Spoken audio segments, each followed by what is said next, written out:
করিম সাল্লাল্লাহু বলেন এই কথা যে কোন মহিলা বিবাহ হয়েছে, তার ঘরে সন্তান আসছে, একে একে 3টা সন্তান মারা গেছে, মা কান্নাকাটি করে নাই, আল্লাহর দরবারে ফরিয়াদ করে নাই, ধৈর্য ধারণ করে আছে। রাসূল করিম বলেন এমন মা বাবা সন্তান মারা গেছে, হাওতাস করে নাই, চিল্লাফাল্লা করে নাই, কান্নাকাটি করে নাই, আল্লাহর দরবারে কোনো অভিযোগ করে নাই, এমন অবস্থায় ধৈর্য ধারণ যদি করে, তাহলে এই 3 সন্তান মারা যাওয়ার বিনিময়ে আল্লাহ রাব্বুল আলামিন বাবা মাকে জান্নাত দিয়ে দিবেন। বুখারী শরীফের হাদিস, এক মহিলা দাঁড়ায় এক মহিলা বলতেছে, আল্লাহ নবী, যদি কারো 3 সন্তান না হয়ে থাকে, যদি 2টা সন্তান হয়ে থাকে আর 2 সন্তানেই মারা গেছে, তাহলে কি হবে? কারণ অনেকের তো হতে পারে যে 3 সন্তান হয় নাই, 2 সন্তান আছে, তাহলে এই সন্তান মারা গেছে, এমন অবস্থার মধ্যে এই মহিলা জান্নাতে যেতে পারবে কিনা? রাসূল ইসলামকে জিজ্ঞেস করার পরে রাসূল ইসলাম বললেন যে হ্যাঁ, যদি 2 সন্তানও মারা যায়, মা বাবা যদি ধৈর্য ধারণ করে, এর বিনিময়ে আল্লাহ রাব্বুল আলামিন মা বাবাকে জান্নাত দান করবেন। তখন আরেক মহিলা বলতেছেন, আমরা জিজ্ঞেস করে নাই, তবে সেদিন যদি রাসূলকে জিজ্ঞেস করতাম যে একজন সন্তান মারা গেছে, বাবা মা জীবিত থাকা অবস্থায় একজন সন্তান মারা গেছে আর বাবা মা ধৈর্য ধারণ করছে, এর বিনিময়ে জান্নাত হবে কিনা, মনে হয় সেদিন রাসূল ইসলাম জান্নাতের ঘোষণা একজন সন্তান মারা যাওয়ার পরে ধৈর্য ধারণ করলে বাবা মাকে দিয়ে দিতেন। তাহলে রাসূল ইসলাম কি বয়ান করতেন মহিলাদেরকে, এটা পর্যন্ত হাদিসের কিতাবে রয়ে গেছে। তাহলে মহিলাদের জন্য রাসূল ইসলাম আলাদাভাবে শিক্ষা প্রতিষ্ঠানের ব্যবস্থা করলেন, বসার ব্যবস্থা করলেন, তালিম শিক্ষার ব্যবস্থা রাসূল ইসলাম মহিলাদের জন্য করছেন। তবে যে বিষয়টা নিশ্চিত থাকতে হবে, মহিলাদের চারিত্রিক যেন কোনো পতন না হয়ে যায়, মহিলাদের নিরাপত্তা যেন 100% থাকে, এই বিষয়টা সবচেয়ে আগে গুরুত্ব দিতে হবে। রাসূল করিম সাল্লাল্লাহু আলাইহি ওয়াসাল্লামের যত সাহাবায়ে কেরাম ছিলেন, রাসূল ইসলামের স্ত্রী তারাও বেশি পরিমাণ কোরআনে কারীম পড়তেন, মাসলা মাসাইল জানতেন।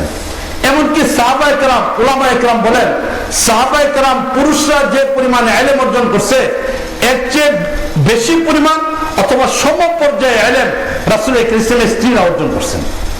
বিশেষ করে হযরত আয়েশা রাদিয়াল্লাহু তাআলা আনহার ব্যাপারে কথা বলা হয়, যিনি একজন মহিলা, অর্ধেক ইলম সাহাবায়ে কেরাম শিখছে, বাকি অর্ধেক ইলম নবী থেকে আয়েশা রাদিয়াল্লাহু তাআলা শিখছে। তাহলে চিন্তা করে দেখেন আয়েশা রাদিয়াল্লাহু তাআলা আনহার ব্যাপারে কি পরিমাণ বলা হচ্ছে, একজন নারী তিনি এত পরিমাণ মাসলা শিখে ফেলছেন। একটা উদাহরণ দিলে বিষয়টা পরিষ্কার হবে। মাসলাটা হলো স্বামী স্ত্রীর মিলন হয়েছে, শরীর থেকে কোনো কিছু বের হয়নি, এখন এই অবস্থার মধ্যে গোসল করতে হবে কি হবে না, একটা মাসলা। এই মাসলা নিয়ে সাহাবায়ে কেরামের মধ্যে মতনৈক্য দেখা দিচ্ছে। রাসূল দুনিয়া থেকে চলে যাওয়ার পরে এই মাসলা নিয়ে সমস্যা দেখা দিচ্ছে। এখন একদিকে আবু বকর বসা, একদিকে উমর রাদিয়াল্লাহু তাআলা বসা, একদিক দিয়ে উসমান বসা, একদিক দিয়ে আলী রাদিয়াল্লাহু তাআলা বসা, একদিক দিয়ে আব্দুর রহমান ইবনে জুবায়ের বসা, বড় বড় সাহাবায়ে কেরাম সব বসা মসজিদ নববীর ভিতরে। এর মাঝে কিছু সাহাবায়ে কেরাম বলতেছেন যে স্বামী স্ত্রী মিলন হয়েছে, কিছু বের হয় না শরীর থেকে, তারপরে গোসল করতে হবে। হযরত উসমান রাদিয়াল্লাহু তাআলা আনহু, আলী রাদিয়াল্লাহু তাআলা আনহু, না হযরত যায়েদ বিন সাবিত রাদিয়াল্লাহু তাআলা আনহু, সব বড় বড় আরো কিছু সাহাবায়ে কেরাম বলতেছেন গোসল করতে হবে না। এখন মসজিদে নববীতে পুরো সাহাবায়ে কেরামরা বসে পড়ছেন, মাসলার সমাধান আসতেছে না, এখন সমাধান কেউ বলতে পারতেছেন না। জীবনে কারো ক্ষেত্রে হয়ে যেতে পারে এমন ঘটনা। এখন এই ঘটনাটা জানা দরকার। সাহাবায়ে কেরামের মধ্যে মাসলা নিয়ে আলোচনা হচ্ছে, কিন্তু কেউ সাহাবায়ে কেরাম এটা সমাধান দিতে পারতেছেন না। এমন অবস্থার ভিতরে সাহাবায়ে কেরাম বললেন, তাহলে এই মাসলার সমাধান আমরা পুরুষরা তো কেউ দিতে পারবো না, রাসূলের পরিবারের কাছে জিজ্ঞেস করি। কে যাবেন রাসূলের পরিবারের কাছে জিজ্ঞেস করার জন্য? হযরত আব্দুর রহমান ইবনে আউফ রাদিয়াল্লাহু তাআলাকে দায়িত্ব দেওয়া হলো। আব্দুর রহমান ইবনে আউফ রাদিয়াল্লাহু তাআলা প্রথম আসলেন, ওমর রাদিয়াল্লাহু তাআলার মেয়ে হাফসা রাদিয়াল্লাহু তাআলার কাছে আসলেন। আয়েশা পর্দার ওই পার থেকে সালাম দিলেন, সালাম দিয়ে জিজ্ঞেস করলেন, মা একটা মাসলা তোমাকে জিজ্ঞেস করতে চাই, মাসলা হলো এমন, এখন কি করতে হবে বলো। হাফসা রাদিয়াল্লাহু তাআলা বললেন যে আমার সাথে নবীর এই ধরনের কখনো কোনো ঘটনা ঘটে নাই, তাই আমি এই ধরনের কোনো বিষয় বলতে পারবো না, এই সম্পর্কে তো আমি জানি না। তোমরা মাসলা জিজ্ঞেস করতে হলে আয়েশার কাছে চলে যাও, হয়তো আয়েশা এই ধরনের মাসলা বলতে পারবেন। এখন আয়েশা রাদিয়াল্লাহু তাআলার কাছে চলে গেলেন।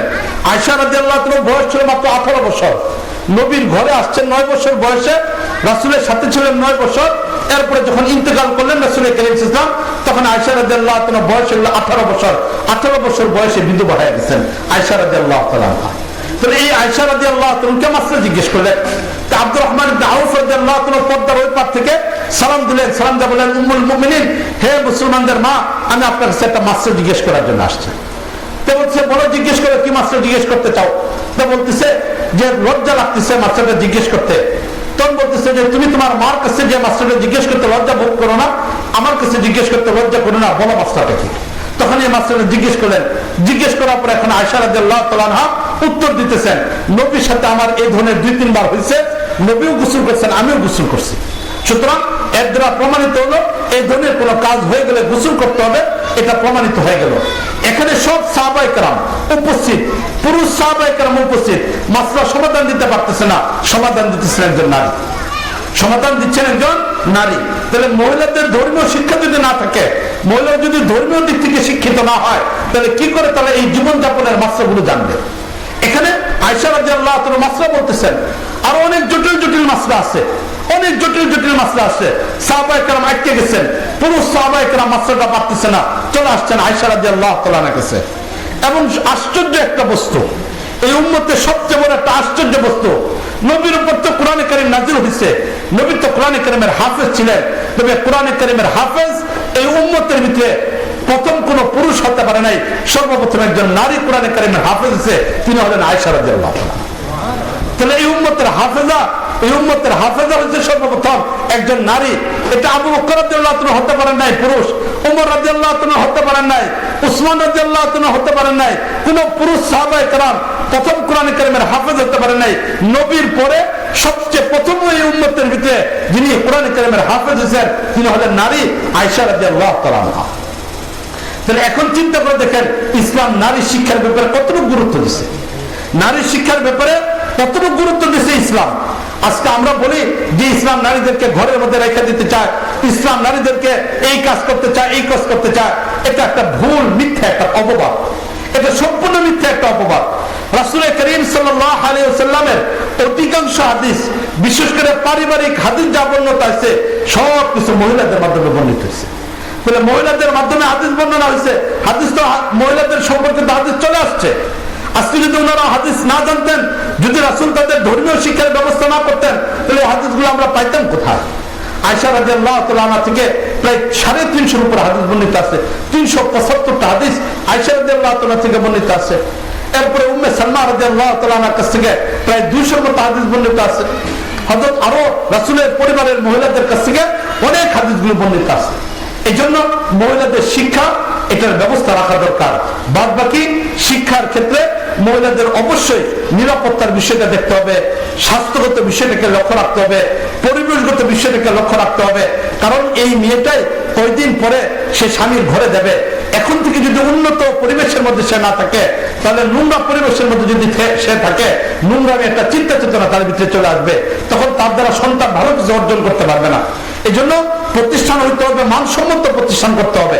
যে প্রতিষ্ঠান মহিলাদের জন্য করতে হবে, এই প্রতিষ্ঠান স্বাস্থ্যসম্মত হইতে হবে, মানসম্মত হইতে হবে, পরিবেশের সাথে যেন ভারসাম্য থাকে, যেন মহিলারা এখানে শিখতে পারে, ভালো কিছু শিখতে পারে, এবং তাদেরকে ধর্মীয় শিক্ষার সাথে সাথে পারিবারিক বিষয়ের অনেকগুলো বিষয় শিক্ষা দিতে হবে।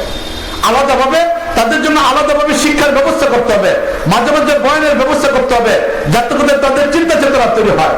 না হলে অনেক মানুষের ধর্মীয় জ্ঞানে শিক্ষিত মহিলা, সে আলেমা হয়েছে, পারিবারিক জীবনে যা মিল খেতে পারতেছে না। এই জন্য তাকে গঠন করে দিতে হবে, এই প্রতিষ্ঠান থেকে তার শিক্ষার ব্যবস্থার মাধ্যমে এগুলোকে তাকে গঠন করে দিতে হবে। তো এই জন্য মুআজ্জাজ হাজরিন, মহিলাদের জন্য আলাদা শিক্ষা ব্যবস্থা প্রয়োজন। মহিলা যদি দিনদারির উপর উঠে আসে, তাহলে সমাজের অনেক কিছু পরিবর্তন হয়, অনেক কিছুই পরিবর্তন হয়। এমনকি রাসূল করিম সাল্লাল্লাহু আলাইহি ওয়াসাল্লামের জীবনের উপরে, আমি এবার যখন হজে গেলাম, তো হজে যাওয়ার পরে চলে আসছেন মেহমান, চলে আসছেন, দেরি হবে, আগে খাওয়াই সবাইকে। আচ্ছা তাহলে ঠিক আছে, আমি শেষ করে দিচ্ছি 2-3 মিনিটে। মদিনাতে এবার যখন ইয়েতে যাওয়া হলো, মক্কায় যাওয়া হলো, ওইখানে সাহাবায়ে কেরামের জীবনের উপরে একটা মিউজিয়াম আছে, একদম কাবা ঘরের পাশে একটা মিউজিয়াম আছে। সেই জায়গাটার নাম হলো মারজে সাহাবা রাদিয়াল্লাহু তাআলা আনহু। সাহাবায়ে কেরামের জীবনের বিষয়গুলো এখানে দেখানো হয়, যে সাহাবায়ে কেরাম কার কেমন কি অবস্থা ছিল, এটা ওইখানে লেখা হয়, মারজুস সাহাবা রাদিয়াল্লাহু তাআলা আনহু। সেই মিউজিয়ামের ভিতরে ঢুকলাম, ঢুকার পর এখানে একটা শব্দ ব্যবহার পেলাম, একটা লেখা পেলাম, নবীর জীবনে নারীর অবদান, নবীর জীবনে নারীর অবদান, যে রাসূলের জীবনে নারীর অবস্থাটা কেমন ছিল। এখানে এক কথায় লিখছে, বাদা বিল মারআ ওয়া নিহায়া ফিল মারআ।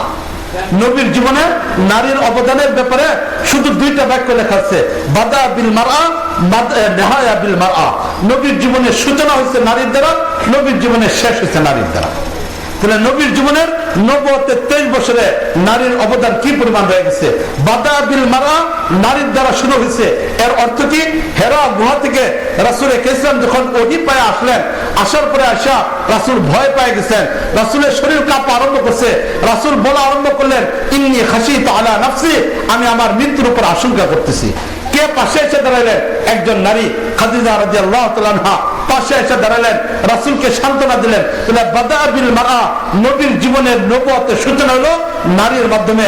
নারী এসে পাশে দাঁড়াইছেন। নেহায়া বিল মারআ, নবীর জীবন শেষ হয়েছে নারীর মাধ্যমে।